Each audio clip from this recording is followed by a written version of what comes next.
Bueno, ya seguramente pronto podrán empezar algunos trabajos prácticos. Bueno, si no se vuelve a cerrar toda la provincia.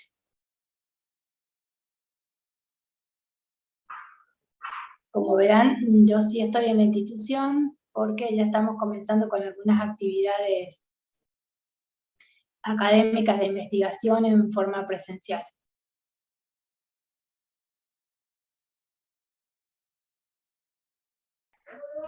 Profe, por casualidad, ¿sabes si solamente serían las prácticas de interna?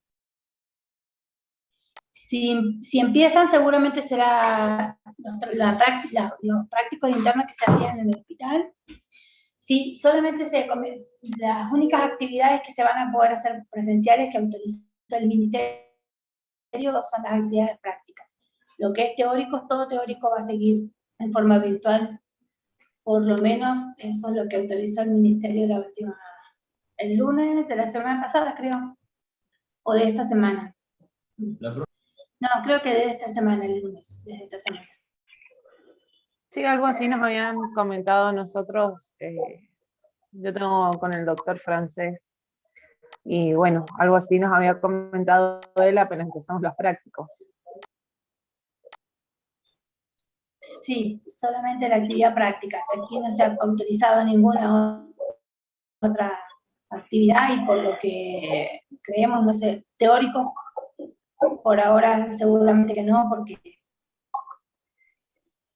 requieren muchos alumnos y bueno, lo que no quieren es que haya amontonamiento, que siga todo lo que se pueda, que se siga haciendo virtual. ¿Y esta actividad, Doc, es presencial? Perdón, ¿es obligatoria? Ay, no te escuché. Tiene mucho... Sí, es obligatoria la presencialidad, o se puede optar. Cuando comience la presencialidad, ¿sí va a ser obligatoria? Sí. Y yo creería que cuando comience, sí, igual les van a avisar con mucho tiempo. De las prácticas, ¿no?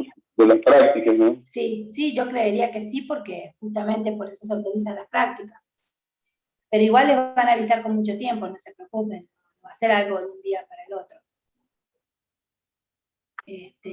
Pero creería que cuando comience la actividad práctica, sí, va a ser obligatoria.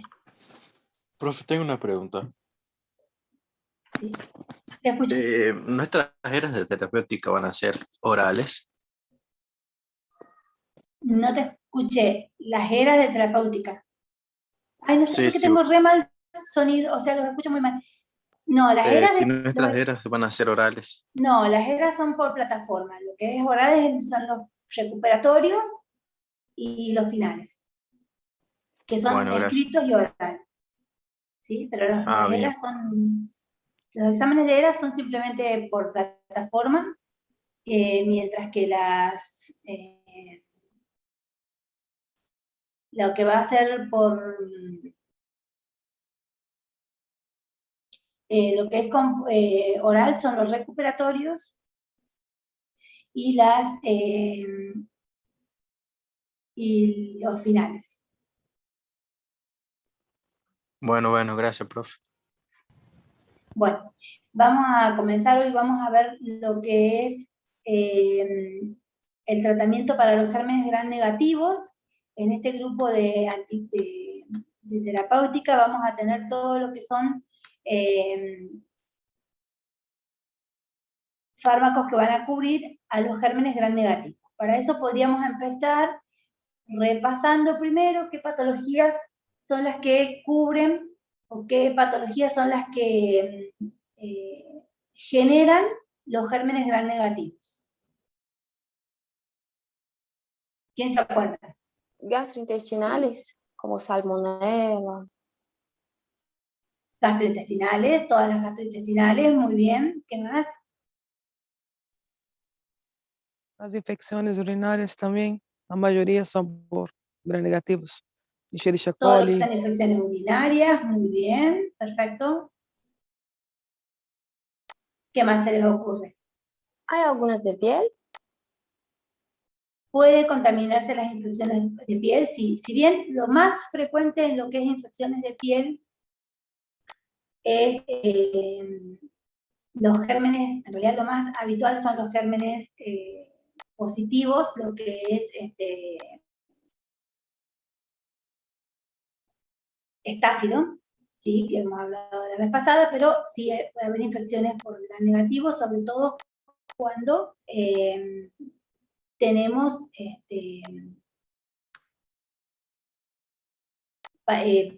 accidentes, sí, o pacientes con inmunodeprimido.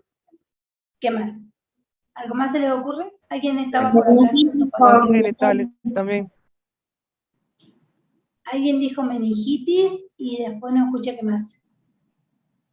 Sí, meningitis por Neisseria, que es una gram Puede ser negativa. exactamente. Bueno, muy bien. Todas esas infecciones son cubiertas por gérmenes gram negativos. Aquí no. Creo que es esta. Tengo tantas clases. Bien. Vamos a compartir la pantalla.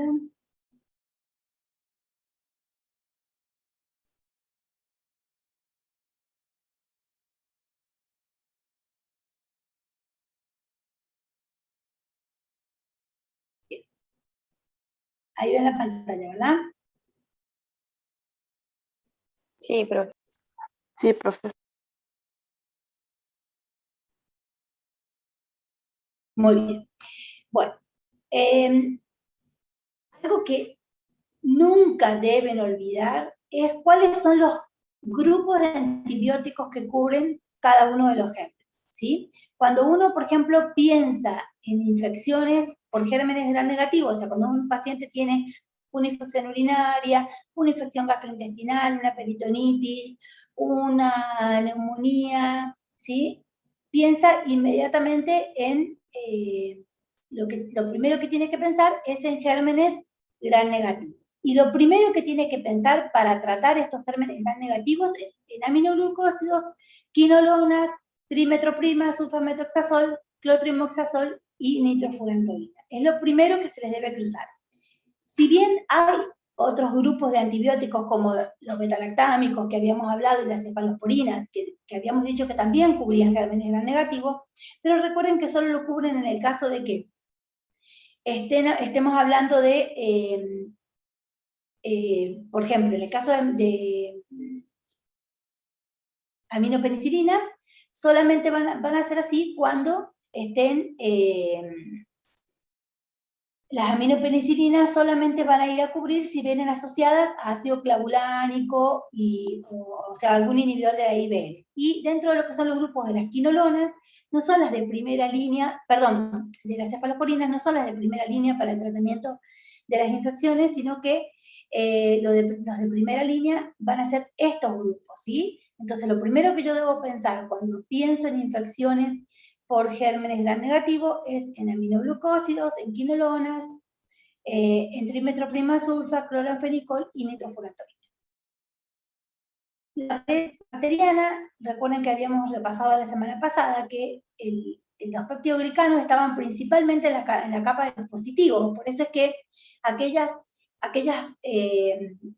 antimicrobianos que van a ir a cubrir gérmenes gram negativos no actúan principalmente sobre la pared y sobre el peptidoglicano, sino que actúan sobre la síntesis de proteínas o sobre el ARN de la bacteria.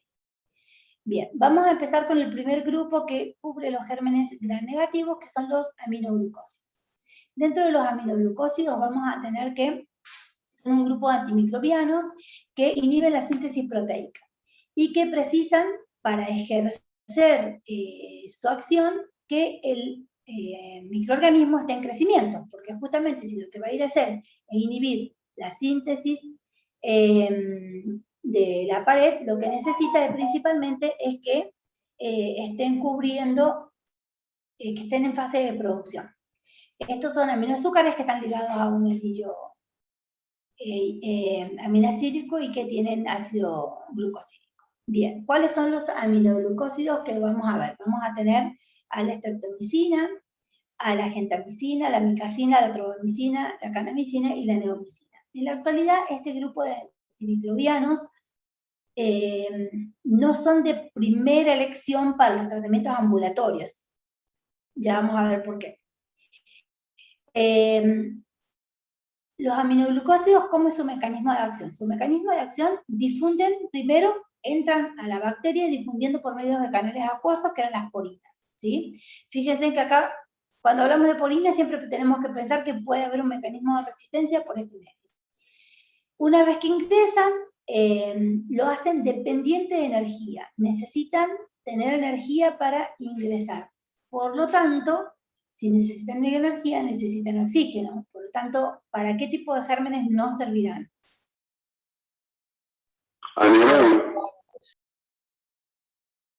Exactamente. No sirve para anaerobios. Exactamente. Porque necesitan sí o sí de consumo de oxígeno. Pasaje por la membrana plasmática, por difusión de potenciales eléctricos, que llegan de esa manera, pueden ingresar. Acá bloquean todo lo que serían los canales, están bloqueando el calcio, el magnesio. Al generar eso, hacen que se genere una zona hiperosmolar de bajo pH y con anaerobiosis. Inhiben la síntesis de proteína, alterando, ¿cómo van a hacer? ¿Qué hacen cuando llegan ahí? Van a inhibir la síntesis de proteína, alterando la iniciación, la elongación y la terminación de la traducción del ARN mensajero. O sea que actúan sobre la producción, elongación y terminación del ARN mensajero. Y la fase 2, que también es dependiente de energía, lo que hace es formar proteínas aberrantes. Estas proteínas aberrantes son las que se van a ir a incorporar a la pared de la bacteria, y de esa manera alteran la permeabilidad y aumenta justamente más el ingreso del aminoglucósido, y por esa hiperosmolaridad que produce en el lugar y esa lesión de la pared por formar esas proteínas aberrantes, es que se produce la lisis de la bacteria, ¿sí? Entonces vamos a tener que actúan uniéndose principalmente a la subunidad 30S, y de esa manera inhiben todo lo que sería la iniciación, la elongación y la terminación del ARN mensajero. Entonces producen esta lectura errónea. Fíjense que acá está produciendo un ARN completo y acá se está produciendo. Al incorporarse el aminoglucósido, lo que hace es generar un ARN mensajero erróneo que va a ir a incorporar proteínas anómalas a la pared para generar esa lisis de la bacteria. Bien, acá tenemos lo que es la iniciación, la terminación y la incorporación de aminoácidos incorrectos. La resistencia a la bacteria va a estar dada por medio de alteración de las polinas para penetra insuficiente antibiótico, que no ingrese suficiente aminoglucósido, o la disminución de la afinidad del aminoglucósido a los ribosomas. Pero lo más habitual, o la mayor cantidad de resistencia, la ejercen por la inactivación enzimática, o sea que tienen enzimas que los inactivan, al igual que pasaba con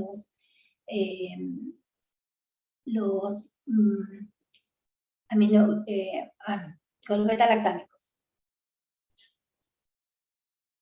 Los aminoglucósidos tienen la característica de que se utilizan como primera infección para infecciones graves, ¿sí? Solamente cuando son infecciones graves por gérmenes negativos y aeróbicos. O sea que solamente cubre gérmenes negativos y aeróbicos.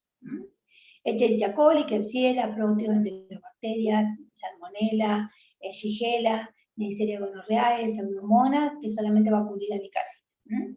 Entonces, solamente va a servir para este tipo de infecciones. ¿Y por qué solamente para infecciones graves? Porque fíjense, dentro de la farmacocinética tienen muy escasa absorción por vía gastrointestinal. Es tan poquita la absorción que no te permite tener actividad sistémica si lo damos por vía oral. Y esto es porque son cationes altamente polares. Entonces, ¿se acuerdan que cuando hablábamos de que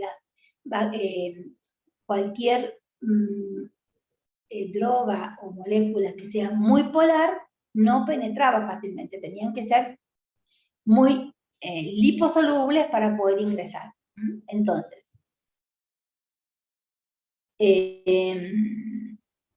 y si se lo damos por vía oral, no pueden ingresar. Y no son inactivadas en la luz intestinal, por lo tanto se eliminan por las heces. ¿Esto qué diferencia va a tener con lo que habíamos visto cuando veíamos beta-lactámicos? Decíamos que las penicilinas naturales no se podían dar por boca porque se inactivaban a nivel de la luz intestinal. En cambio, en este tipo de antibióticos, no es que se inactivan, sino que no pueden penetrar porque no son liposolubles, son polares o hidrosolubles, ¿sí? Esto hace que, si yo lo doy por vía oral, tenga actividad intestinal por vía oral, ¿sí? Pero solamente en el intestino, o sea, una actividad tópica. No puede ingresar a la actividad sistémica, sino que solamente se lo puede dar por vía oral cuando quiero tener una actividad antimicrobiana en el intestino, ¿sí? ¿En qué caso yo podría necesitar un antibiótico que actúe a nivel intestinal sin ser absorbido? Solo en el intestino. ¿Qué se les ocurre? Que actúe como a nivel tópico, a nivel intestinal. Y la gastroenteritis, por ejemplo. Gastroenteritis. Bueno, ahí hay que tener en cuenta una cosa. Cuando yo hablo de gastroenteritis, recuerden que las gastroenteritis, a ver, ¿cuándo voy a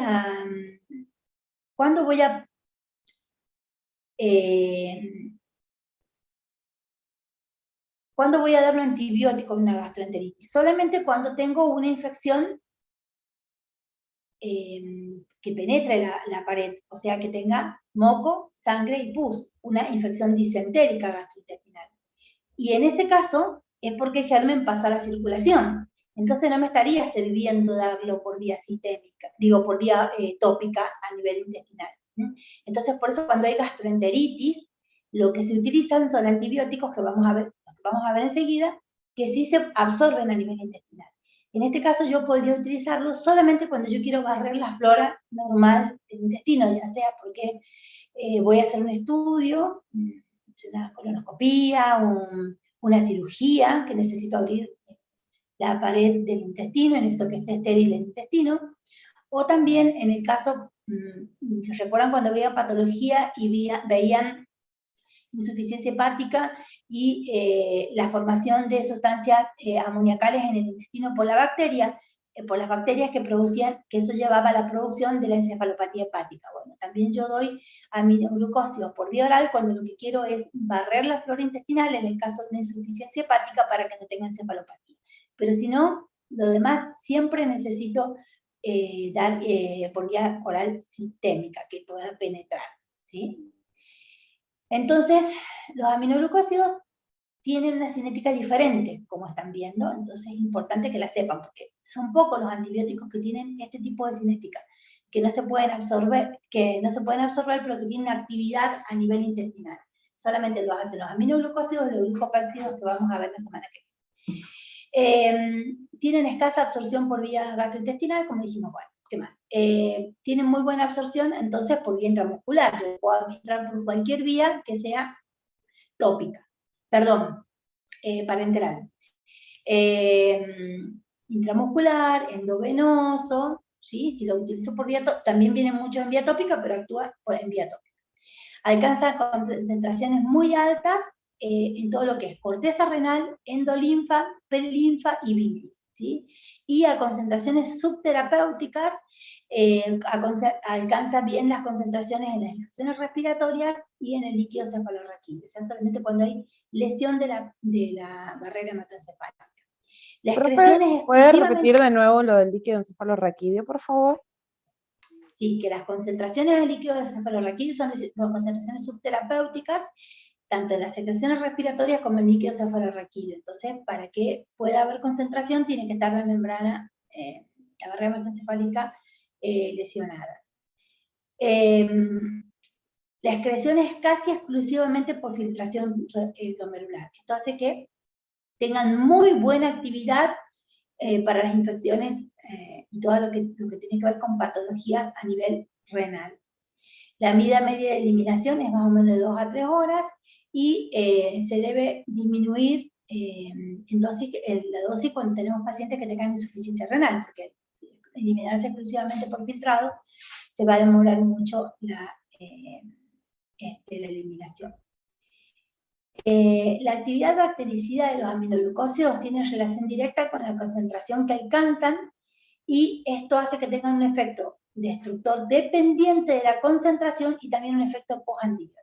¿Se acuerdan que hablábamos en fármaco general, hablaban de todo lo que era concentración dependiente o tiempo de curvas de concentración dependiente o de tiempo dependiente? Bien, estas están relacionadas con la concentración, son de concentración dependiente. Y este efecto postantibiótico, que creo que me lo habían visto en fármaco general, que lo que quería decir es la actividad bactericida que se produce por un periodo mucho más prolongado, aun cuando las concentraciones plasmáticas estén muy por debajo de la concentración inhibitoria. Esto es porque el antibiótico justamente ingresa en la bacteria, empieza a producir ese efecto de inhibición de malformación del ARN mensajero, y esto hace que sea como un compartimento extra esta bacteria. Así que las bacterias mismas se comportan como otro compartimento. Y entonces esto tenía este efecto de concentración dependiente, que la velocidad de eliminación de la bacteria era mayor mientras mayor sea la concentración plasmática. Esto hace que yo pueda administrarlo a los aminoglucósidos en diferentes formas. Puedo darlos una sola vez al día o 3 veces al día. Fíjense, si yo lo doy una sola vez al día, acá está esta línea marroncita, va a ser un pico, ¿sí? Y luego va a descender y se va a mantener después por debajo de los umbrales terapéuticos. Pero, como se comportaban como un tercer compartimento de las bacterias, es suficiente para que siga destruyendo la bacteria hasta que yo le vuelva a dar el otro antibiótico, la otra dosis. En cambio, si lo doy 3 veces al día, cada 8 horas, se van a mantener dentro del rango terapéutico. ¿Cuándo necesito darlo de esa forma? Entonces, la actividad concentración dependiente más el efecto postantibiótico hacía que yo tenga un periodo de concentración subumbral donde pueda actuar. Y lo puedo administrar una sola vez por día. Siempre, o sea, yo lo puedo administrar una sola vez por día, excepto en qué casos. Tengo que darlo 3 veces al día cuando las patologías son graves y requieren de concentraciones muy altas por la gravedad. La endocarditis por enterococo, las embarazadas, que si bien no es un antibiótico de primera línea para embarazadas, pero a veces es indispensable darlo, en niños, en insuficiencia renal, en neuropatías, y en pseudomonas que no sean urinarias. En estos casos, entonces, yo lo tengo que dar sí o sí 3 veces al día. Si no, todo el resto de las infecciones lo puedo dar una sola vez. ¿Cuáles son los efectos adversos de los aminoglucósidos? Los aminoglucósidos van a producir principalmente ototoxicidad. La ototoxicidad de los aminoglucósidos va a tener 2 tipos de toxicidad, lo que es el daño vestibular y lo que es el daño coclear. La ototoxicidad es generalmente reversible, o sea, yo puedo usar el antibiótico y en etapas iniciales de que produce la ototoxicidad es reversible, pero si se mantiene en el tiempo, el antibiótico genera ototoxicidad permanente.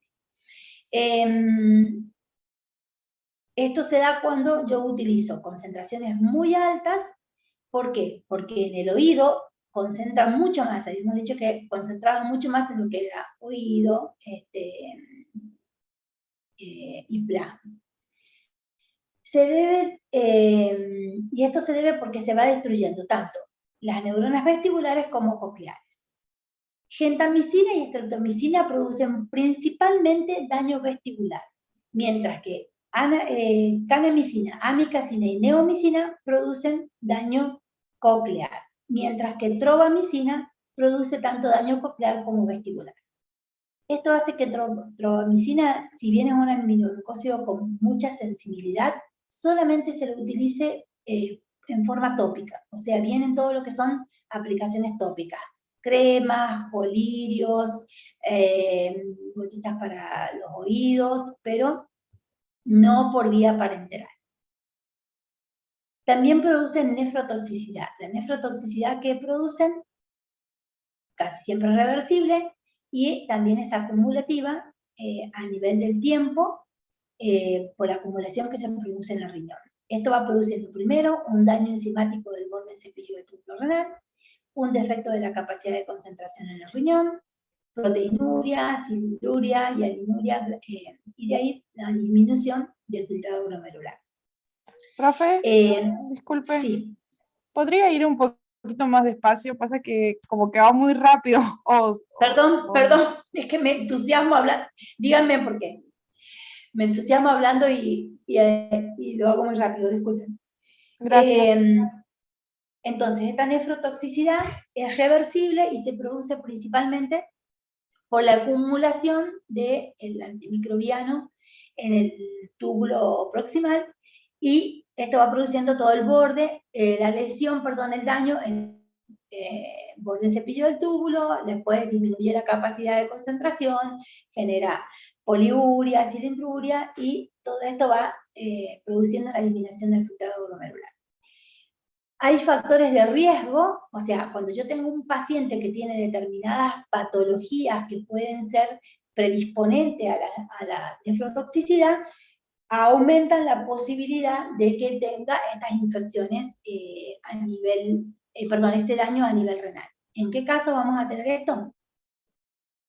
En los pacientes que tienen edad avanzada, generalmente ya tienen un pequeño daño renal, hepatopatías, shock, enfermedades renales, asociar a otros fármacos nefrotóxicos, que hoy día vamos a ver también, y tratamientos muy prolongados. Todos estos son factores de riesgo para que existan este daño renal. Otros efectos adversos que producen son el bloqueo neuromuscular. Este es muy raro y se produce porque esto es cuando se hace generalmente en forma de infusiones intrapleurales o intraperitoneales o endovenosas rápidas, y sobre todo si está asociado a pacientes con miastenia gravis. Esto es por la inhibición de la sinapsis de la CTH. Y después tenemos neuritis, algún tipo de neuropatías que pueden producir la streptomicina y las reacciones de hipersensibilidad. Estos son los principales efectos adversos. Acá tenemos una comparación de la toxicidad que tienen, de la nefrotoxicidad y la ototoxicidad que van a tener los aminoglucósidos. Fíjense en que amicacina es más ototóxico que nefrotóxico, mientras que gentamicina es más nefrotóxico que ototóxico. Bien, ¿cuáles van a ser las interacciones? Van a interactuar con todas las drogas que produzcan nefrotoxicidad. Hemos visto muy pocas todavía, pero voy a ir mencionándoles algunas para que puedan después ir relacionándolas. Vancomicina, que también produce nefrotoxicidad, furosemida,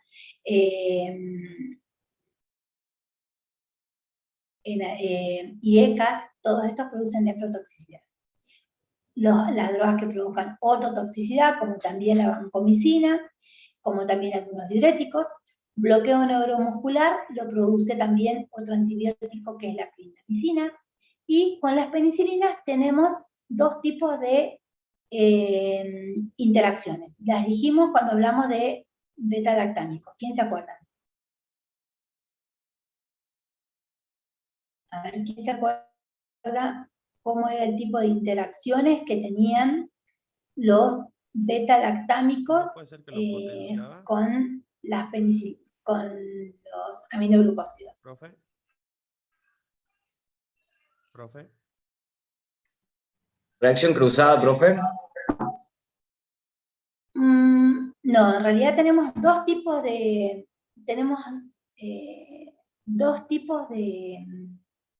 interacciones. Por un lado íbamos a tener aquellas que son producidas, si yo las daba en la misma jeringa, juntaba a los dos principios activos, se inhibían. Porque justamente estas drogas, estamos diciendo que los aminoglucósidos son muy polares. ¿Esto qué quiere decir? Que son muy hidrosolubles. En cambio, los beta-lactámicos eran muy liposolubles, entonces las polares y las no polares, cuando se unen, se bloquean, se inhiben. Pero si yo los daba asociados en una terapéutica, administrados en momentos separados, se potencian en su espectro. Entonces esas son las dos cosas que tenemos. Por un lado, que no se las puede dar en la misma jeringa, ¿sí? Pero sí se pueden dar en el mismo tratamiento porque se potencian su efecto. Bueno, ¿cuándo lo voy a indicar? Las indicaciones vamos a tener, va a depender de la vía de administración. Yo puedo tener indicaciones que están relacionadas por vía oral. Habíamos dicho que por vía oral no se absorbían, entonces lo podíamos dar solamente cuando necesitábamos usarlo como si fuese una vía tópica, la vía oral, y en este caso vamos a utilizar la neomicina para prevenir la encefalopatía hepática, y también vamos a usar cuando queramos barrer la flora intestinal para poder realizar cirugías intestinales, donde yo debo abrir el peritoneo, el intestino, para que esas bacterias no contaminen la cirugía. Por vía tópica, lo puedo utilizar en todo lo que son infecciones de oído, conjuntivitis, infecciones de piel, vienen tanto en colirios como en cremas o en geles, la neomicina y la trovamicina. Vienen muchos, sobre todo en lo que son para infecciones de oído, porque yo al colocar, recuerden que no todos los antimicrobianos, ni todas las drogas llegan bien al oído medio e interno, porque justamente no tiene tanta vascularización. Los aminoglucósidos llegan muy bien, entonces yo lo doy por vía tópica, permanece en el lugar. Streptomicina la puedo utilizar como una opción terapéutica para la tuberculosis, ya la vamos a ver cuando veamos tuberculosis, por qué se lo puedo utilizar. Y la gentamicina la puedo utilizar, es la que más se utiliza junto con amikacina, para todo lo que son infecciones como sepsis, infecciones urinarias complicadas y peritonitis. Fíjense en que los aminoglucósidos son de elección en la sepsis. ¿Por qué? Porque si estamos diciendo que son antibióticos muy polares, y que eso hace que no atraviesen bien las membranas, entonces cuando yo lo doy por vía endovenosa, ¿dónde va a concentrar principalmente? ¿Qué les parece? En sangre. Es sangre, en plasma, efectivamente. Entonces eso hace que sean muy útiles para las terapéuticas de lo que son la sepsis, y bueno, y después infecciones urinarias complicadas, porque también concentran muy bien en el riñón. Amikacina se la reserva específicamente para lo que son infecciones intrahospitalarias por gérmenes gram negativos, porque es la más potente. Profe, una pregunta, perdona. Sí, Yo no me quedé un poco claro. La vía oral solamente en casos de insuficiencia hepática y cirugía, a través de esta vía que lo uso. Claro. ¿Por qué dijimos que lo usábamos? Para evitar la encefalopatía. Pero sería en estos casos, siempre tengo que estar atento a esos casos, entonces. O sea, por vía oral, porque no es normal, vamos a decir. Entonces, normalmente es por vía endovenosa. Claro, solamente lo doy por vía endovenosa. Ajá, ok. O la opción por vía oral es solamente para evitar la encefalopatía hepática y para, cuando lo quiero dar, para esterilizar digamos, el intestino por cirugía o ese tipo de cosas. Perfecto, esto que solo en esos casos. Ajá, gracias. Bueno, ¿dudas sobre quinolonas? ¿No hay dudas sobre quinolonas? Profe, tengo una. Sí.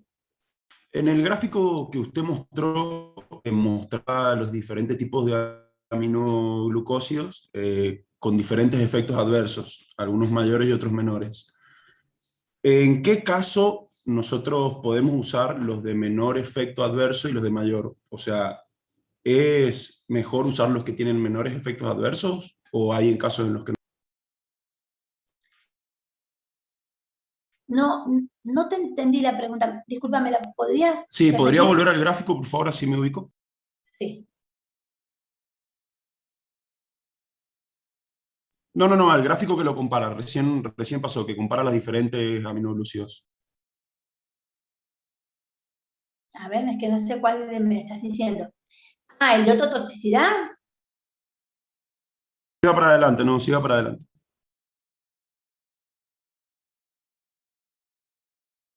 Bueno, espera, tampoco leerlo esto.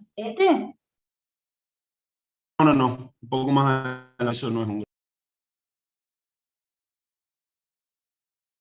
Es- Ah, bien.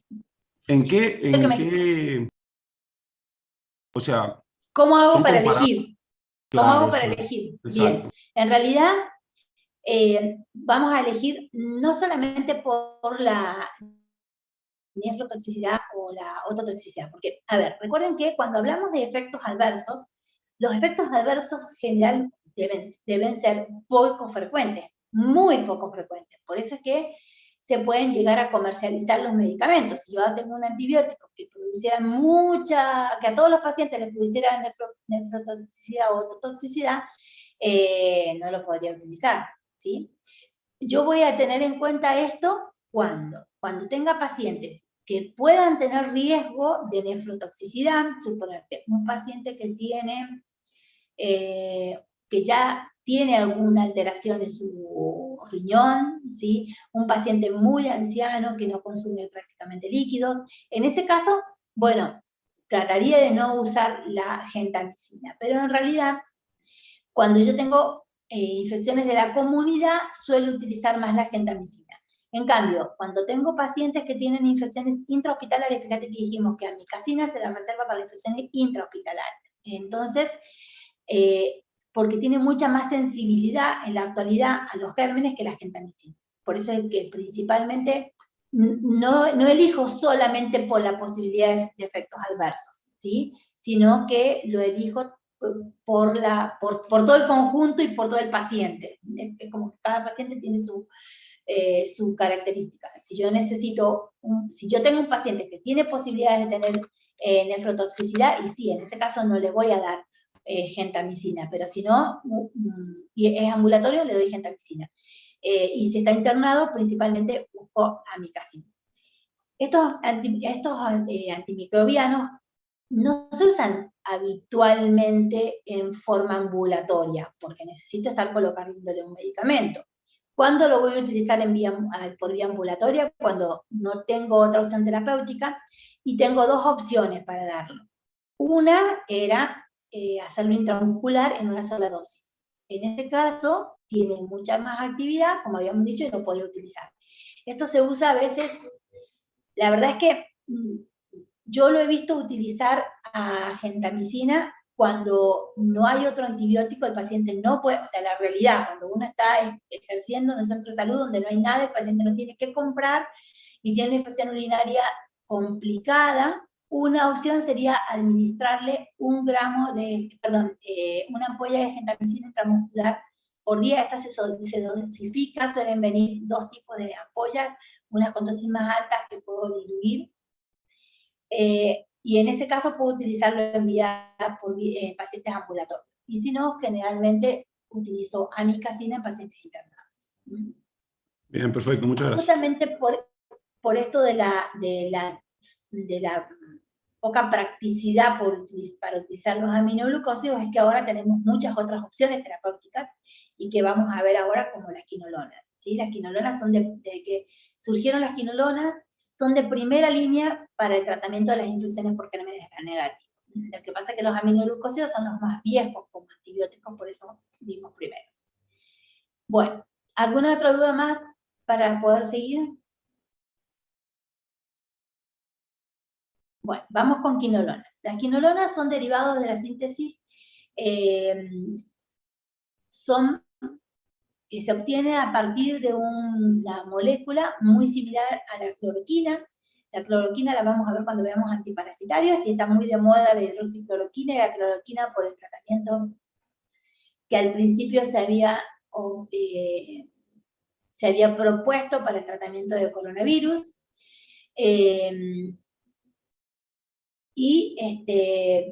Bueno, digamos, tiene este complejo y que aparte está representado por este es el primer antibiótico, que es el ácido anhídrico. Las quinolonas tienen una estructura química que está formada por dos anillos de nitrógeno que tienen nitrógeno, por 2 anillos que tienen nitrógeno en la posición 1 y un grupo carboxilo en la posición 3. Y a la misma vez tienen un grupo carboxilo también en la posición 4, ven que acá están dibujados, nitrógeno, carboxilo,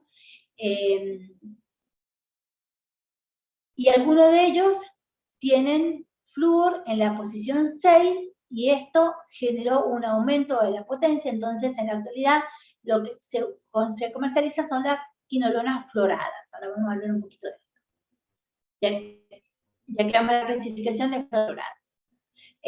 ¿Cuál es su mecanismo de acción? Lo que hacen es inhibir la síntesis de los ácidos nucleicos. Esto lo hacen porque se unen a la topoisomerasa, a 2 topoisomerasas pueden unirse. Pueden unirse a la ADN girasa o pueden unirse a la topoisomerasa 4. Cuando se unen a la ADN girasa, ¿qué hace? Inhiben el enrollamiento justamente del ARN bacteriano, y de esa manera impiden la síntesis del ácido nucleico. Y cuando se unen a la topoisomerasa, lo hacen al revés, inhiben el desdoblamiento del ARN bacteriano. Esto le va a permitir tener diferente sensibilidad. Por ejemplo, aquellos que actúan sobre la ADN girasa tienen más sensibilidad para gérmenes gram negativos. En cambio, los nuevos que inhiben a la topoisomerasa tienen más sensibilidad para los gérmenes gram positivos, ¿sí? Entonces vamos a tener, cuando se unen a la ADN girasa, gérmenes negativos, topoisomerasa positivos. Acá tenemos un dibujito de lo que hacen. Entonces es, al inhibir el desdoblamiento, se unen estas enzimas y hacen que muera la bacteria porque no puede seguir produciéndose. Bueno, acá está justamente lo que les había dicho, el mecanismo de acción, inhibir. Cuando inhiben a la topoisomerasa tienen más sensibilidad para positivos, y cuando lo hacen a la ADN girasa tienen más sensibilidad para negativos. Dentro de las quinolonas vamos a tener varias generaciones de quinolonas. Dentro de la primera generación no se los utiliza, simplemente vamos a mencionar el ácido anhidríxico, que fue el primero que se comercializó, y estas eran no fluoradas. Por eso es que a partir del advenimiento de la fluorara, de que se les colocó esa molécula de flúor, vamos a tener todos los que son de segunda generación, como la norfloxacina, la ciclofloxacina, la ofloxacina. Vamos a tener los de tercera generación, donde tenemos la levofloxacina, la gatifloxacina, la sparfloxacina, la grepafloxacina, y los de cuarta generación, donde tenemos la moxifloxacina, la trovafloxacina y la clinafloxacina. Cuando estudiemos más antibióticos, van a ver que el comienzo de cada una de su nombre nos orientan a otro tipo de antibióticos, como por ejemplo la moxifloxacina nos orienta a la amoxicilina porque tiene más espectro para los positivos. La trovafloxacina nos hace acordar a la trovamicina, la clinda a otros antibióticos. Bueno. ¿Qué más? ¿Cuál es el espectro que tienen cada uno de ellos? El espectro va a ser principalmente para gérmenes gram negativos. Vamos a volver acá. Los de segunda generación inhiben principalmente a la ADN girasa, mientras que los de tercera y de cuarta inhiben principalmente a la topoisomerasa. Entonces, ¿qué va a cubrir el espectro? El espectro va a tener principalmente los de segunda generación, a todo lo que es Escherichia coli, Salmonella, Shigella, todo lo que son gérmenes gram negativos. Esta clasificación no es la misma que sale en todos los libros. Hay algunos libros que la norfloxacina la ponen como primera generación, pero en realidad lo importante que tienen que saber es que a partir de norfloxacina en adelante son las que se utilizan. Y ya vamos a ver cuáles son las que se comercializan en la Argentina.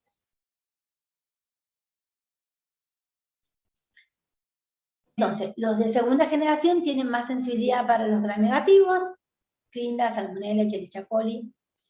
van aumentando su espectro a medida de que aumentan de generación. Entonces los de tercera generación ya tienen más sensibilidad para Staphylo y Strepto, sobre todo el Legorigati, mientras que los de cuarta generación y algunos de tercera cubren todo lo que son gérmenes intracelulares, y trovamicina y gatifloxacina cubre principalmente, amplía su espectro a anaerobios. ¿Sí? Bueno, ¿se entiende entonces esto del espectro? Porque cuando vayan al libro van a tener todos mezclados y no van a saber qué cubre cada uno. Entonces acá están puestos por orden. Segunda generación, a medida que aumentan, tercera generación aumenta para positivos, cuarta aumenta para intracelulares, Trovagati y Moxi cubre anaerobios. Ah, bueno, acá lo teníamos otra vez dividido. Bien. Fíjense en que en esta clasificación están divididos los de segunda generación como clase 1 y clase 2, pero pertenecen todos al mismo grupo. Y esto es por qué. Ahora vamos a hablar que norfloxacina no tiene concentraciones terapéuticas adecuadas y solamente se utiliza para enterobacterias a nivel renal. ¿Cuáles son los mecanismos de resistencia? Bueno, por un lado hacen mutación de la enzima, mutan la topoisomerasa, por eso es que tienen mucha más predisposición a la resistencia de los microbianos, los de tercera y cuarta, o sea, los más nuevos, que los que tienen alteración por el ADN, afinidad por la ADN girasa.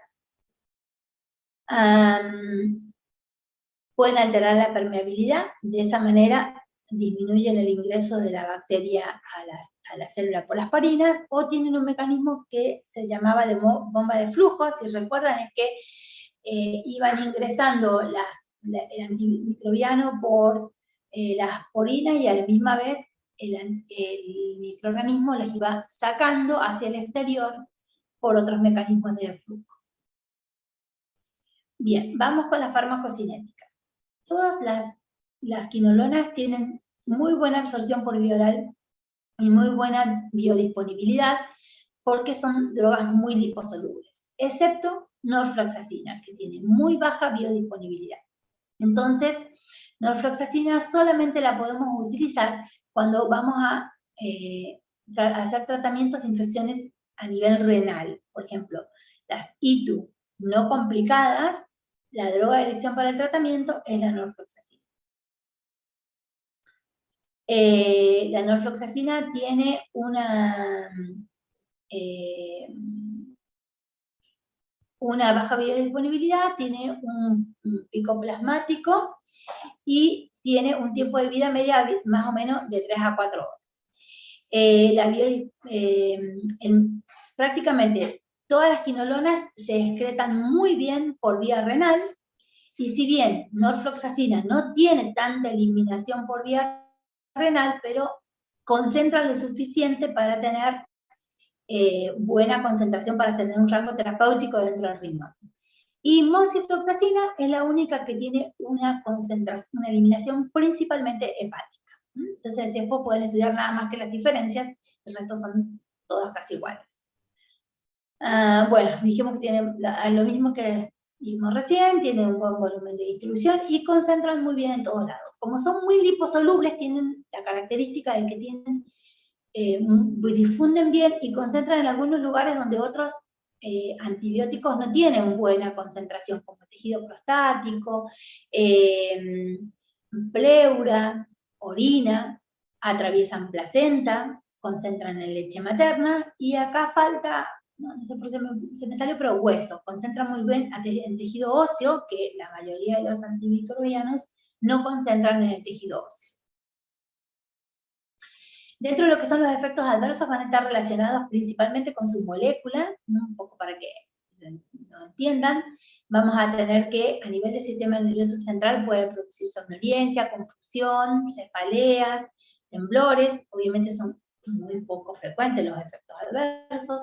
A nivel dermatológico pueden producir erupciones, reacciones de fotosensibilidad, prurito. A nivel gastrointestinal, náuseas, vómitos, diarreas. a nivel pueden producir hepatotoxicidad, un gusto amargo, y tienen un efecto adverso en particular que es muy poco frecuente, pero que es casi exclusivo de las quinolonas, que pueden producir ruptura del tendón de Aquiles, ¿sí? Ruptura o lesiones de los tendones, pero principalmente del tendón de Aquiles. Y otra cosa es que las quinolonas se ha visto que pueden unirse al cartílago en crecimiento de los animales, por lo tanto no se deben administrar en niños, ni embarazadas, ni en lactantes, ¿sí? Estarían contraindicados. Si bien no hay estudios en niños todavía, pero en animales se vio que se unían al cartílago del crecimiento y retrasaban su crecimiento. Entonces, es que no se lo debe administrar en niños. Tiene a veces algunas indicaciones cuando es indispensable, no hay otra cosa para darle, y siempre en cortos tiempos y en dosis muy limitadas, ¿eh? Porque justamente no se lo puede probar en niños por eso. Dentro de las interacciones pueden interactuar con la warfarina principalmente, con los anticoagulantes, por eso hay que tener mucho cuidado cuando se va a administrar en pacientes anticoagulados, y también interfieren con la cafeína, la ciclosporina, la teofilina. Pueden prolongar el QT, y esto no es muy frecuente, pero sí cuando se lo asocia a algunos de los antiarrítmicos de clase 1, que ya lo vamos a ver después, más adelante, como la quinidina, y esto es porque la quinidina tiene una estructura química muy parecida a la cloroquina. La cloroquina, la hidroxicloroquina, la quinidina, todas tienen una estructura muy similar, entonces por eso es que aumentan su efecto adverso y prolongan el QT. O cuando lo hacen con amidarola. No es un efecto adverso común, pero cuando tienen esta asociación, producen este efecto adverso. ¿Cuándo se indican las quinolonas? Las quinolonas tienen muchas indicaciones. Porque al poder administrarlas por vía oral, serían las drogas de elección para todo lo que es, todo lo que son infecciones por gérmenes gram negativos de la comunidad. Se utiliza principalmente para lo que son. En hitos complicadas se usa ciprofloxacina, y en hitos no complicadas dijimos que la de primera elección era la norfloxacina, ¿sí? Entonces, norfloxacina para hitos no complicadas, cipro para hitos complicadas. En pacientes se puede utilizar también en todo lo que sería infecciones severas que pueda darla por vía oral. Cuando necesito utilizar para infecciones gastrointestinales, en las infecciones gastrointestinales, en las diarreas disentéricas, sí puedo usar quinolonas, porque las quinolonas no solamente van a actuar a nivel sistémico, ¿sí? Se puede utilizar en pacientes con tuberculosis multiresistente. Una de las opciones a la multiresistencia a la tuberculosis es la ciprofloxacina. En pacientes con fibrosis quística, con infecciones de las vías aéreas superiores, porque los pacientes con fibrosis quística suelen hacer infecciones más comúnmente por gérmenes gram negativos. Y cuando lo utilizo para infecciones respiratorias. Sí recomienda que solamente usemos fluoroquinolonas en tratamientos de infecciones respiratorias cuando haya fallo terapéutico de otras drogas, en alergias a otros antimicrobianos, o en infecciones por Streptococcus pneumoniae que esté documentada su resistencia a la penicilina. Si no, siempre para infecciones urinarias de primera línea son los betalactámicos. Y esto es porque generan mucha resistencia. No lo tenían bien. Tienen tanta resistencia que hace muy pocos años que salieron y ya existe resistencia muy alta en algunos lugares para el uso de quinolonas respiratorias, que se denominan quinolonas respiratorias, que son las quinolonas que son sensibles para los gérmenes respiratorios. Ha potenciado su mal uso y su aumento de la resistencia, que tienen una forma de indicar estas quinolonas respiratorias o estas quinolonas de última generación, que se indica una sola dosis por día, un solo comprimido. Entonces hace que, y no tener tantos efectos adversos, se mal utilizan y esto está generando mucha resistencia. Entonces, no demos quinolonas respiratorias porque son fáciles de usar y porque los visitadores médicos nos las traen, si no es indispensable. Particularmente, hay muchos hospitales de la Argentina que ya tienen una resistencia tan alta, hospitales de infecciosas, que tienen una resistencia tan alta a las quinolonas respiratorias que directamente no se las puede utilizar. Ustedes van a ver ahora en neumonías, no sé si ya terminaron de ver neumonías en interna o todavía no. ¿Pudieron ver neumonías en interna? ¿Alguien que me cuente? Sí, profe. Sí, todo bien, sí. Bien, vieron que una opción para el tratamiento de las neumonías son las quinolonas respiratorias. Pero ¿en qué caso utilizan quinolonas respiratorias en el tratamiento de las neumonías? No son de primera línea, solamente se utilizan en pacientes que ya tienen un curso mucho más alto, ¿sí? Bueno, igual lo van a ver bien ahora en el práctico, esta semana hoy tienen casi todo el práctico y los otros mañana. Profe, disculpe, ¿puede repetir eso de los pacientes hospitalarios, o sea, de las quinolonas? Que tienen mucha resistencia. Que las Claro, por eso no quinolonas se utilizan, digamos, en la parte intrahospitalaria. No, lo que les estaba diciendo es que ustedes han visto en medicina interna, dentro del tratamiento de la neumonía, que las quinolonas respiratorias solamente se utilizan cuando hay un CUR muy elevado, no son de primera línea para el tratamiento de la neumonía. No sé si esa es la duda que tenías de lo que dije, si no recuerdo que haya dicho otra cosa de los internos. Sí, era eso. Perfecto, Gracias. bien. Acá tienen un poco un cuadrito para cuantificar la dosis, y acá tenemos, bueno, el ácido nalidíxico prácticamente no se comercializa, pero bueno, fue uno de los primeros, por eso lo tenemos. Acá tenemos la norfloxacina, que se utiliza principalmente en adultos para infecciones urinarias. Fíjense que en niños, acá está todo, deben evitarse en menores de 18 años, no se recomienda en uno de los casos. Norfloxacina se utiliza 400 miligramos cada 12 horas. Y si hay insuficiencia renal, solamente cada 24 horas. En cambio, la ofloxacina, la ofloxacina tiene dosis más bajas, puedo utilizar de 200 a 400, y la ciprofloxacina uso entre 250 a 750 cada 12 horas. Generalmente la dosis más habitual son 500 miligramos. Entonces, norfloxacina para ictus bajas no complicadas, para ictus no complicadas, ya no se divide en baja y alta. Para ictus no complicada, norfloxacina 400 miligramos cada 12 horas. Para ictus complicadas, ciprofloxacina 500 miligramos cada 12 horas. Y después para las infecciones respiratorias, por ejemplo, levofloxacina va entre 250, en realidad va acá hasta 750, esta es una dosis vieja, no me he dado cuenta de cuál, entre 250 y 750 una vez al día, igual que moxifloxacina. Están contraindicadas entonces en embarazadas, en mujeres que amamantan, en niños, solamente evaluar costo-beneficio. Por esto es que se unía el cartílago de crecimiento. Y la trovafloxacina solo en pacientes que están internados con infecciones que amenazan la vida de los pacientes, porque cubren también anaerobios. ¿Dudas sobre quinolonas? Profe, en el chat la escrito. Perdón, hay preguntas en el chat. Bien. Es que como tengo puesta la pantalla para hablar. Bien, ¿cuáles eran para gran negativos y cuáles para gran positivo? Vamos a volver acá para que... Hay una diapo para que lo vean. Miren, fíjense, acá ya lo vemos, ¿sí?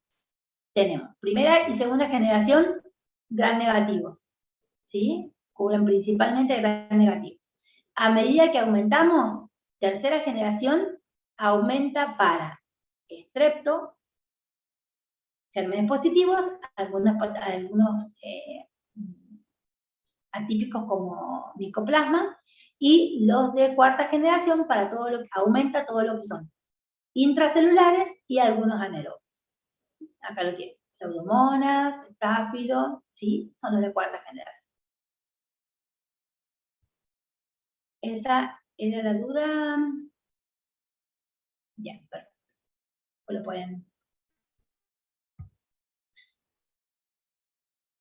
Bueno, ¿más dudas sobre quinolonas? Bien, en el práctico igual, en los prácticos vamos a ir viendo. La próxima semana que vamos a ver este práctico, vamos a ver esto y ahí vamos a ver bien. Clotrimoxazol. Clotrimoxazol es una asociación fija de trimetroprima sulfametoxazol. Y seguramente les suena de algunos tratamientos o de algunas opciones que habían visto el año pasado en micro, cuando hablaban de algunos gérmenes muy particulares que cubren trimetroprima sulfa o que, a ver, esto es una asociación fija. Trimetroprima es un antibiótico, sulfametoxazol es otro. La sulfa es de la sulfa, los primeros antibióticos que existieron junto con la penicilina.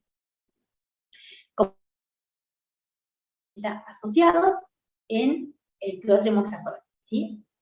O sea que esta asociación fija se llama clotrimoxazol. Ustedes pueden indicar clotrimoxazol o trimetroprima sulfa, que es lo mismo. TMSM suele ser su abreviatura. ¿Cómo actúa? ¿Cuál es el mecanismo de acción? Tiene un mecanismo de acción muy particular, porque fíjense en que lo que va a ir a hacer es unirse a la dihidrofolato sintetasa y a la dihidrofolato reductasa para inhibir la síntesis del ácido fólico. Este es un esquema de la síntesis del ácido fólico, ¿sí? Del ácido paramidobenzoico, por medio de la dihidroxifolato sintetasa, se formaba el ácido hidroxiteroico, y luego, por medio de la dihidrofolato reductasa, se formaba el ácido tetrahidrofólico, que era lo que formaba al final la asociación con la timidina, la purina y la metionina. La trimetroprima sulfa, entonces, actúa inhibiendo la síntesis del ácido fólico bacteriano, uniéndose a la dihidrofolato reductasa y a la dihidrofolato reductasa, ¿sí? Son dos bacterias. Entonces, de esta manera actúan dos lugares dentro del mismo sitio de acción y potencian su efecto. Disculpe, profe, me perdí. ¿Puede repetir, por favor? Ah, no, me parecía que entraba un mensaje de chat. Bueno. Profe, ¿puede repetirlo? Bien, perfecto, sí. Estos antimicrobianos son dos. Es sulfamida y trimetroprima. Actúan inhibiendo la síntesis del ácido fólico, inhibiendo diferentes enzimas en la misma cadena, ¿sí? La sulfamida actúan inhibiendo la hidroxifolato sintetasa, mientras que la trimetroprima lo hace inhibiendo a la dihidroxifolato reductasa, ¿sí? Entonces, inhibe la síntesis de la formación del ácido araquidónico, inhibiendo estas enzimas en dos lugares diferentes para potenciar su mecanismo de acción. Tienen una sensibilidad 100 veces mayor por el ácido fólico bacteriano que por el ácido fólico humano, ¿sí? Si no, nos estaría generando muchos efectos adversos. ¿Qué cubre? Tiene un espectro muy particular.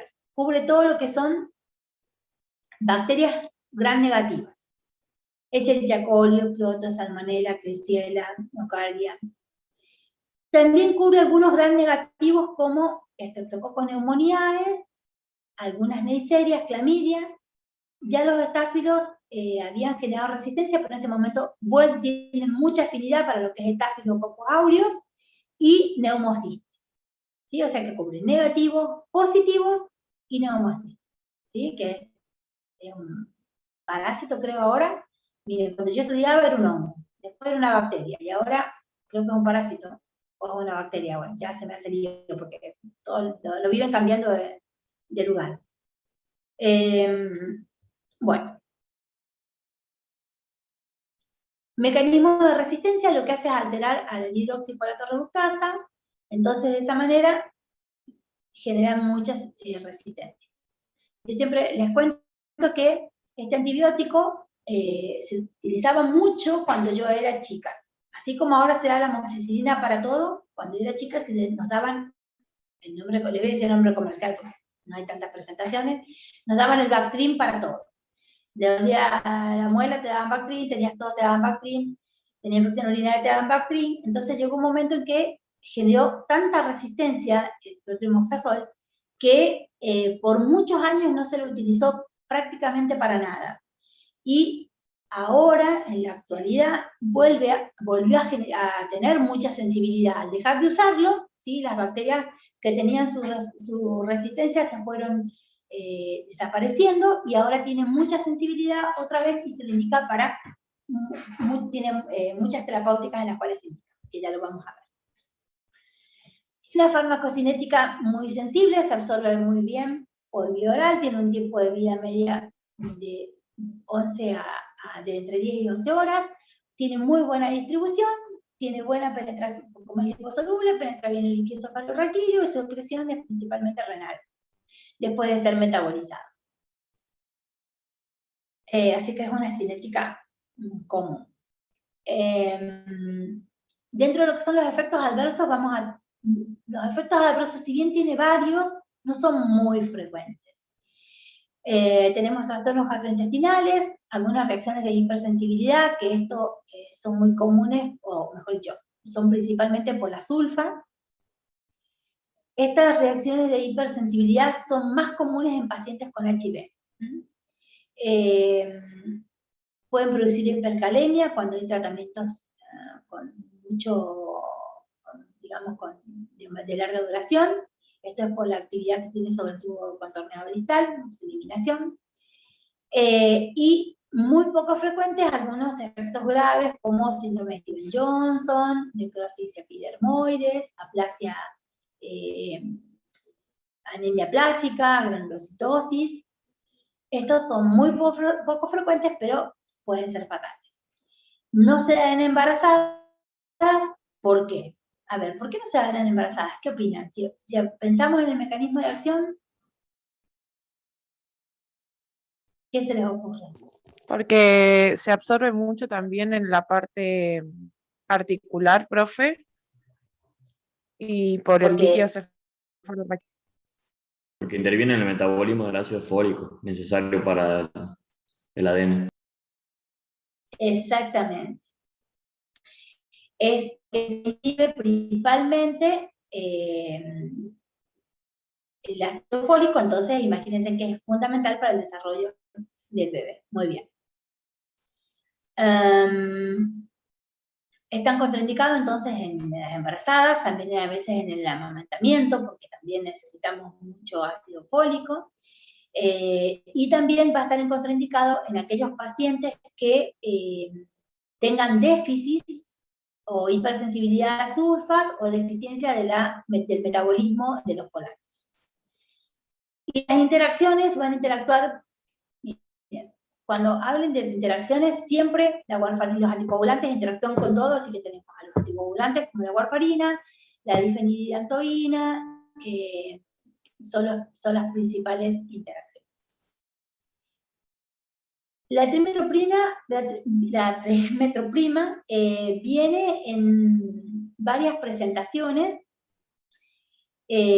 no sé por qué, pero viene en algo que se denomina comprimidos simples, de simple fuerza, ¿sí? Donde tenemos 80 miligramos de trimetroprima y 400 miligramos de sulfametoxazol. Estos comprimidos de simple fuerza, no sé por qué se lo llama así, tenemos que dar 2 juntos. Y si no, vienen los comprimidos, o la presentación forte, que es el doble, 160 de trimetroprima y 800 de sulfa, y se da uno cada 12 horas. Pasa lo mismo con las concentraciones orales. Bueno, la concentración oral viene 40 de trimetroprima y 200 de sulfametoxazol.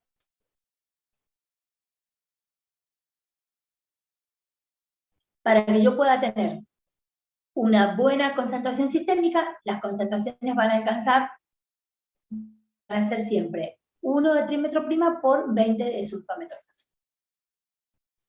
¿Cuánto se indican? Tienen varias indicaciones. Están indicados.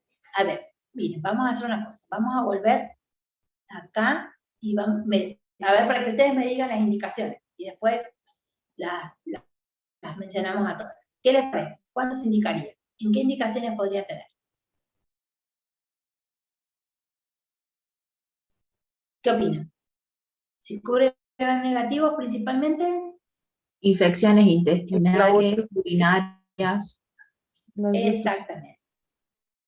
Vamos a darle todo lo que son infecciones urinarias, sobre todo en infecciones urinarias bajas no complicadas.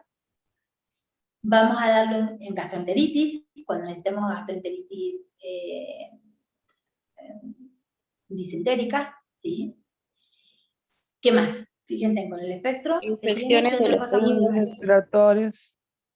Infecciones respiratorias, sí. En infecciones respiratorias, no en neumonías, porque en neumonías necesitamos antibióticos un poco más potentes y que tengan mejor sensibilidad, pero sí para todo lo que son bronquitis, sinusitis, podemos utilizarlos. Muy bien.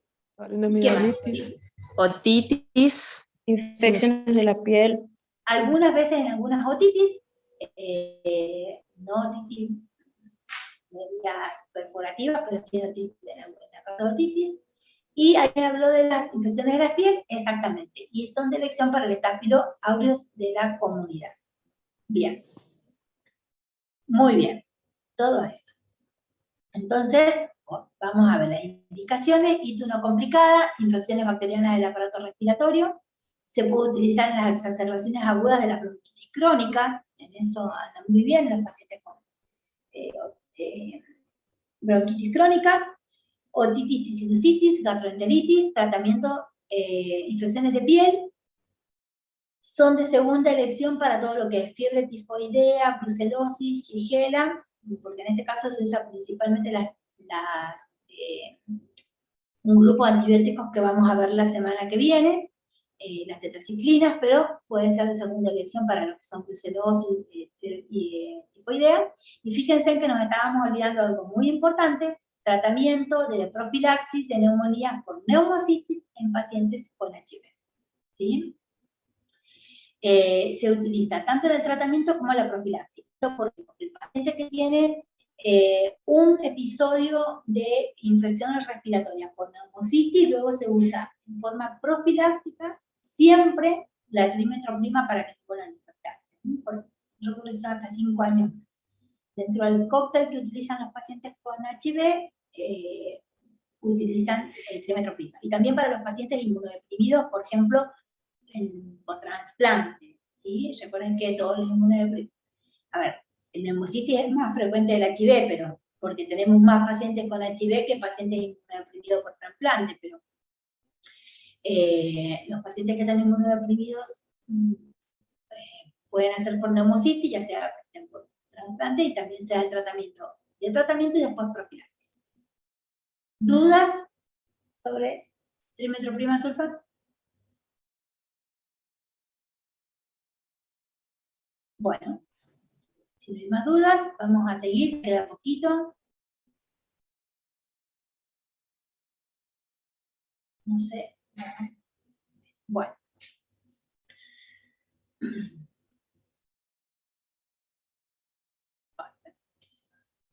Quiero ver, déjenme ver una cosa.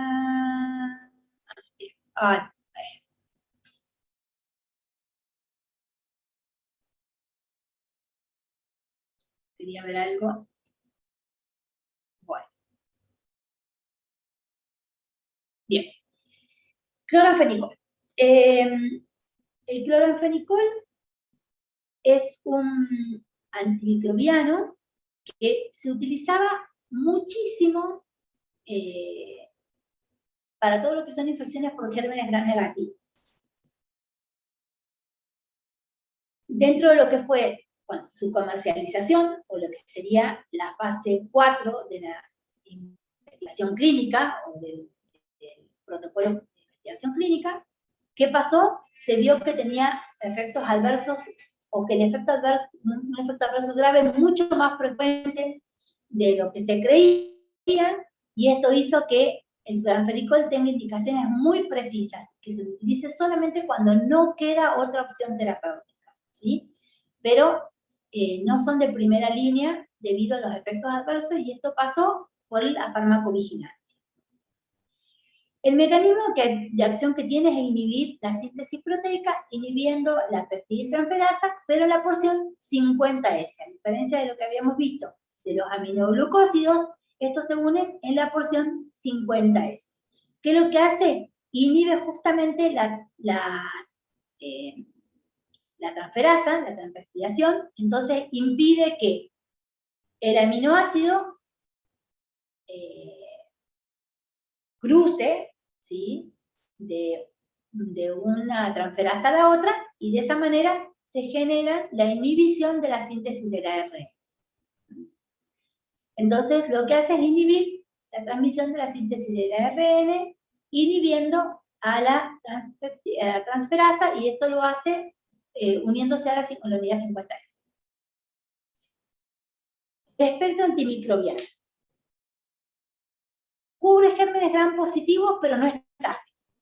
Cubre negativos, como Haemophilus influenzae, enterobacterias, rickettsias, Viridum cholerae y brucellosis. Esos son principalmente su espectro.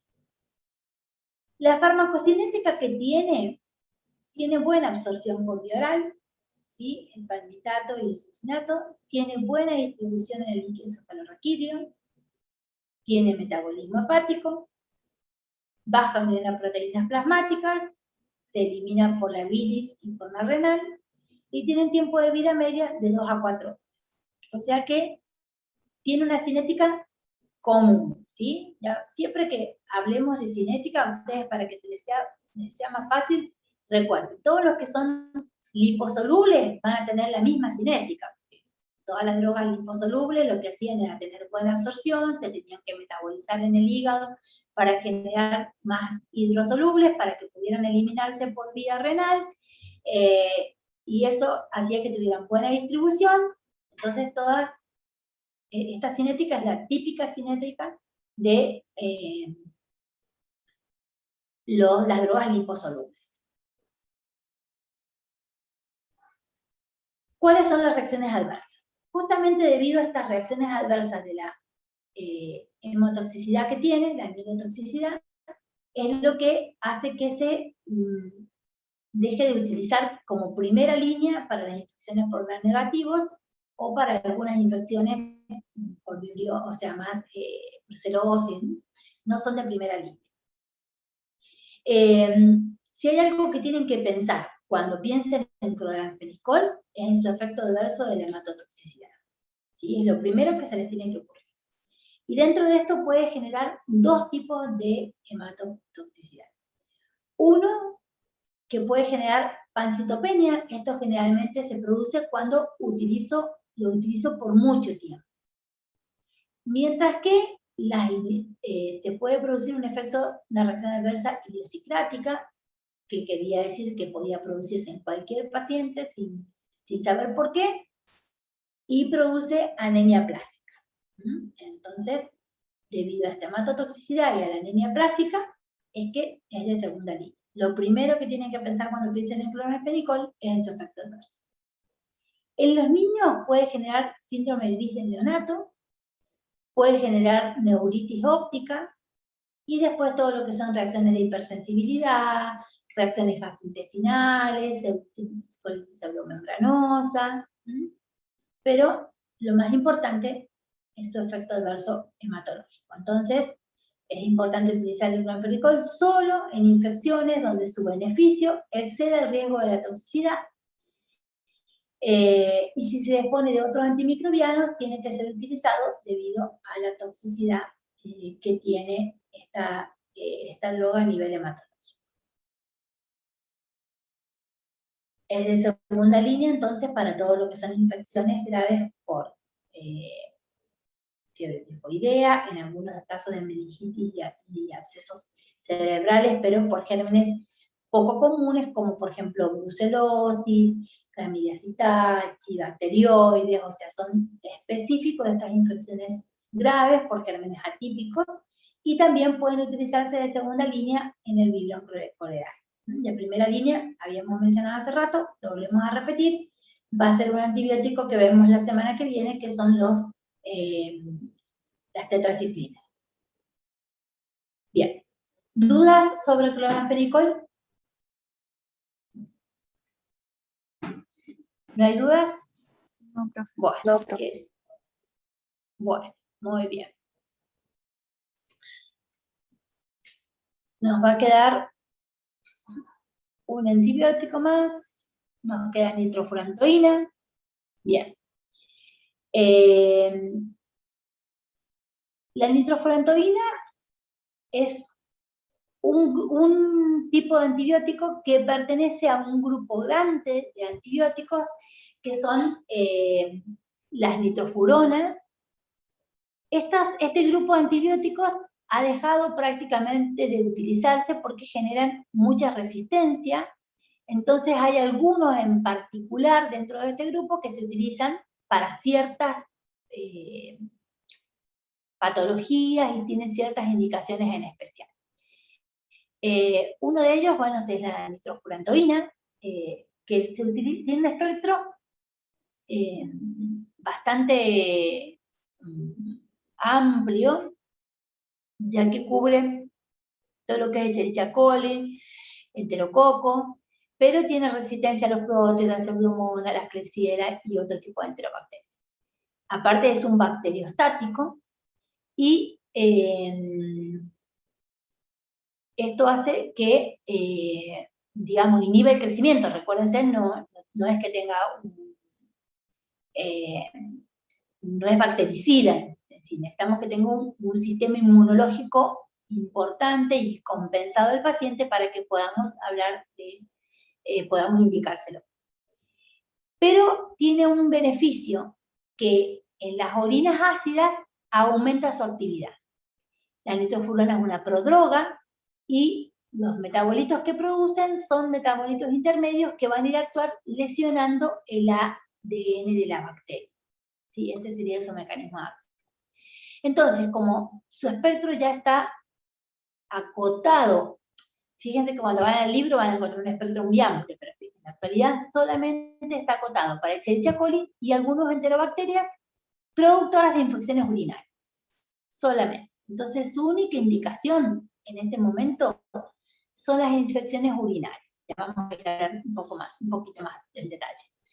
Dentro de lo que es la cinética se absorbe rápidamente y completo, se elimina también muy rápido, no alcanza concentraciones plasmáticas terapéuticas, ¿sí? Tiene un tiempo de vida media de 1 hora prácticamente, y el 40% de esta droga se excreta libre en el riñón. La forma de excreción es justamente a nivel renal,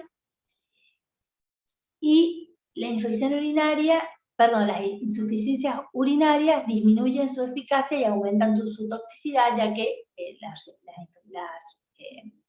insuficiencias renales suelen tener orinas más alcalinas. Otra cosa importante es que tiñen la orina de color rojo, y esto junto con rifampicina, que lo vamos a ver después, hay que tenerlo en cuenta porque el paciente, imagínense que se lo vamos a dar por infecciones urinarias, como les había comentado, y encima empiezan a orinar rojo, se van a asustar, así que hay que avisarles que suele teñir la orina de rojizo.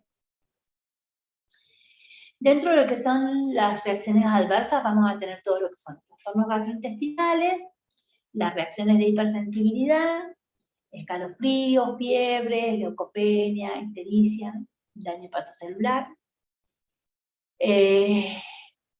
y puede producir un efecto adverso que no es muy común, como las neumonitis o fibrosis pulmonar. Así que hay que tener mucho cuidado en los pacientes ancianos, ¿sí? Este tipo de efectos adversos también lo produce la amiodarona y algunas drogas que se las utiliza para el tratamiento de la artritis, algunos inmunosupresores. Por lo tanto, su única indicación son las ITU no complicadas, ¿sí? O sea, todo lo que son infecciones urinarias no complicadas, y también se le utiliza como antiséptico urinario. ¿Qué quiere decir esto? Hay pacientes que tienen predisposición a las infecciones urinarias por determinadas causas anatómicas, como por ejemplo un riñón que esté caído, algunos conductos estrechos, cuando tenemos dificultad para, ay, se me fue la palabra, cuando la vejiga no, el esfínter no contiene bien. El flujo urinario. El reflujo, y sí, el reflujo sería en la parte superior, cuando va para el riñón, que es una de las indicaciones, vejiga neurogénica, exactamente. Vejiga neurogénica, sí, bien. Se me había ido la palabra.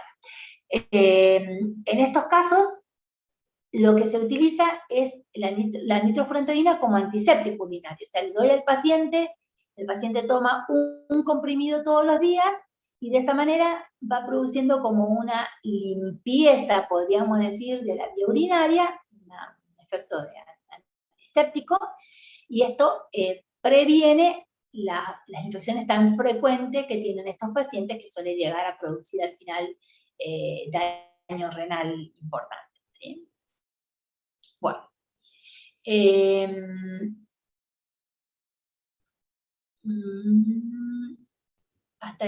Hasta acá están las diapos. Voy a comentarles algunas otras cosas de este grupo.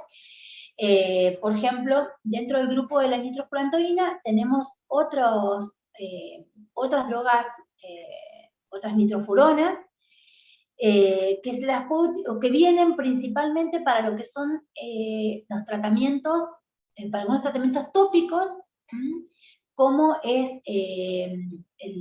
la furacina.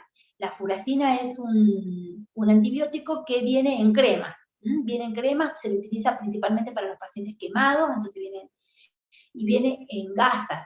Esto cuando vayan a la guardia o cuando trabajen en el hospital, van a ver que vienen las gasas furacinadas, se las utilizan mucho en lo que es quemaduras, y viene la crema también para utilizarla en todo lo que son infecciones de piel, o para prevenir justamente las infecciones de piel en las heridas, ¿sí?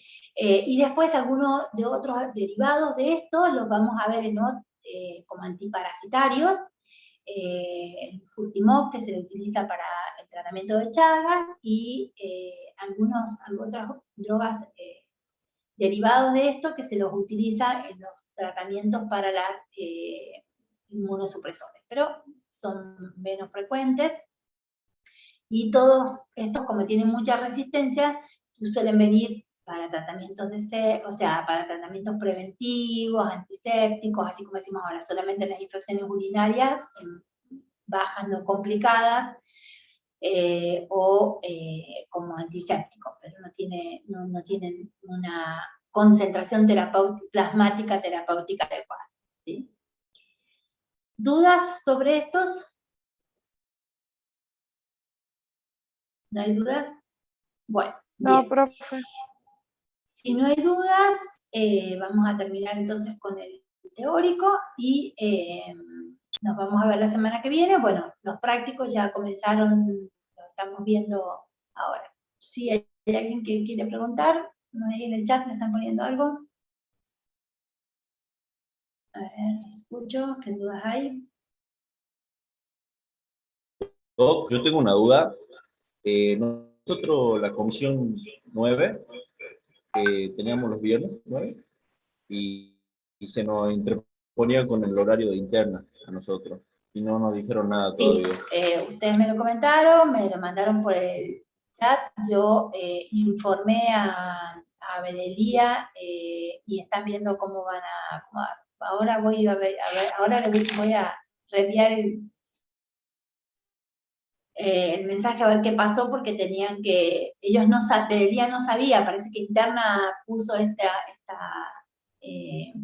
estas comisiones sin que Bedelía supiera, así que están viendo cómo los vamos a acomodar. Este viernes la clase la vamos a dar igual. Lo que sí no sé si es que tienen a las 4 o tienen más, o terminan un poco más. ¿A qué hora tiene exactamente Interna la comisión 9?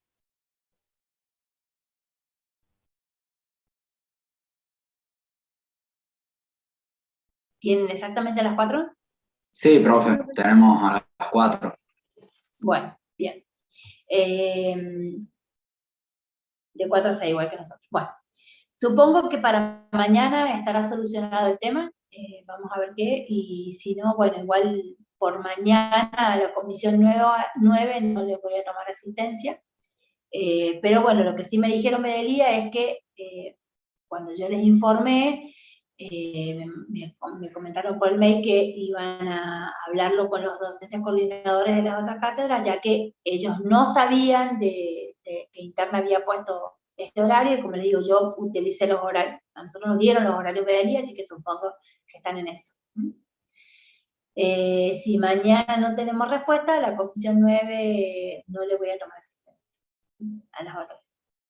Bueno, ¿alguna otra duda? Bueno, si no hay dudas, entonces nos vemos, algunos los veo mañana y a los otros los veo la próxima semana. Un buen fin de semana y que tengan que puedan aprovechar mucho los prácticos y la clase. Gracias, profe. Gracias, profe. Gracias, profe. Gracias.